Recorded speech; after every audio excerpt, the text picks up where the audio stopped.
In May, Harry and Meghan will travel to Nigeria for discussions concerning the Invictus Games. Harry and Meghan were invited by Nigeria's Chief of Defence Staff, its highest-ranking military official. Announcing the news on X, Vanity Fair posted, Meghan Markle will join Prince Harry on a trip to Nigeria this May, the couple's first official international tour since leaving the royal roles in 2020. However, Harry and Meghan have faced backlash for their upcoming trip to Nigeria. Reacting to the news on X, Piers Morgan said, "There's nothing official about it, they're not working royals, this is precisely why their titles must be stripped." Responding to Piers' post, a fan agreed with him, saying, "They're using HRH again, the palace should issue a cease and desist order."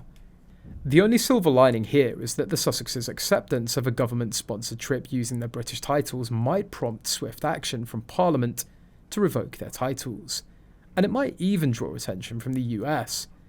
The Nigerian Minister of Defence extended the invitation using their titles, which is highly irregular for private citizens of both British and American descent.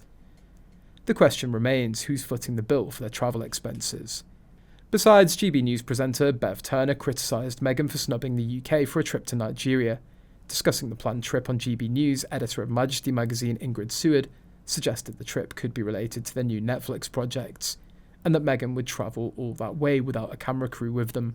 GB News host Bev Turner agreed and said the visit will presumably have a Netflix documentary attached to it.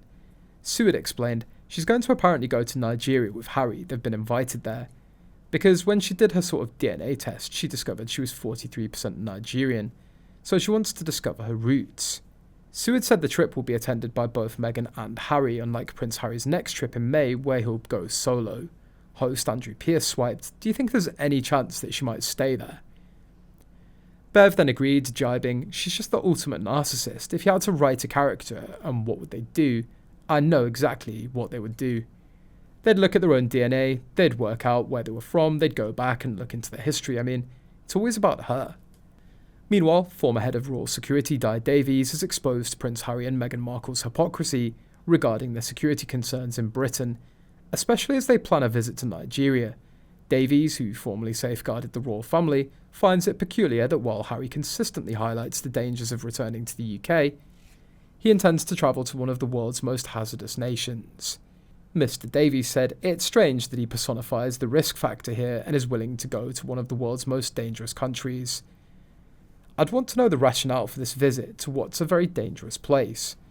He pointed to the Global Peace Index's measure of safety, security, conflict and militarization around the world, which places Nigeria at 144th out of 163 countries. Asked how a visit to Nigeria would impact Harry's wish for improved security in the UK, Mr. Davies said, "I'm sure if our risk from various sources and intelligence becomes apparent, then he'll get it. When he visited his father here, there was close liaison between the Met and Harry's security." Mr. Davies identified several risks in Harry and Meghan's trip to Nigeria, including a terror attack, kidnap attempt or lone actor targeting the couple. Transportation plans in the African country, as well as health considerations, would also have to be considered by those planning security for the trip.